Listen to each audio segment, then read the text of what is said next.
So today we're going to talk about building healthy community at Seattle University, and that includes understanding hazing behaviors and how to intervene.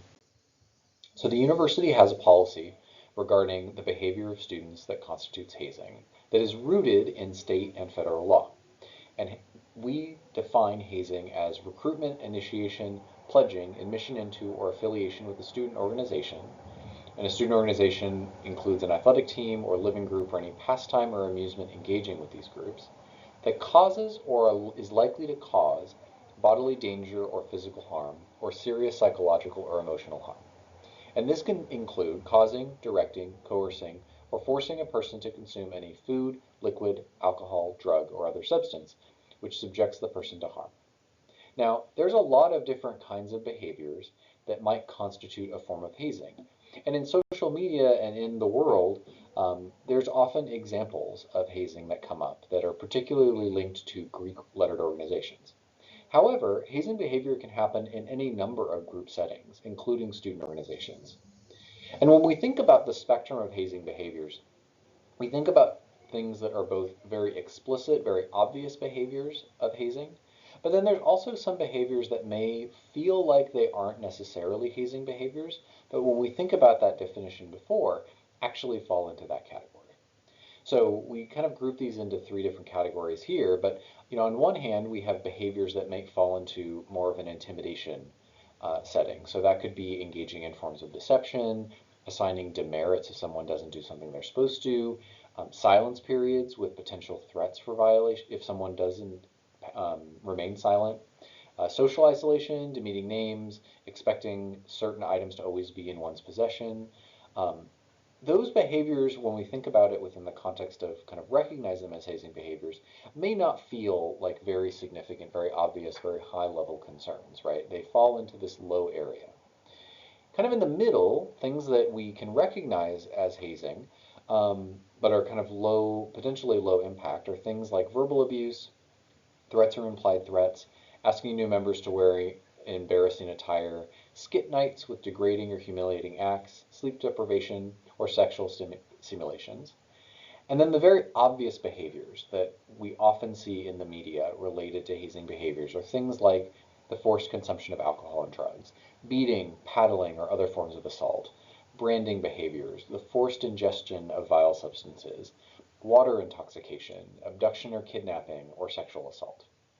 And what's critical to identify and recognize is that when we think about hazing, we think both about recognizing behavior as hazing, but also the frequency of those behaviors occurring within our context, within groups and organizations. And what we often see is that we can have a small number of very highly obvious hazing behaviors, and that constitutes hazing within an organization, just full stop.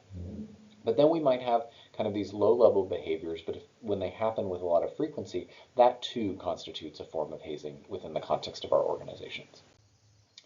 So what's critical to remember is that it is a conduct violation and a violation of the law to engage in hazing behaviors. And this includes bodily danger or physical harm or serious psychological or emotional harm that's caused.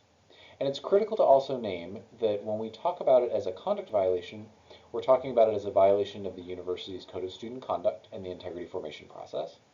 But to remember that hazing is also against the state and federal law, and that there may be consequences outside of the university for engaging in hazing behaviors through the criminal legal system.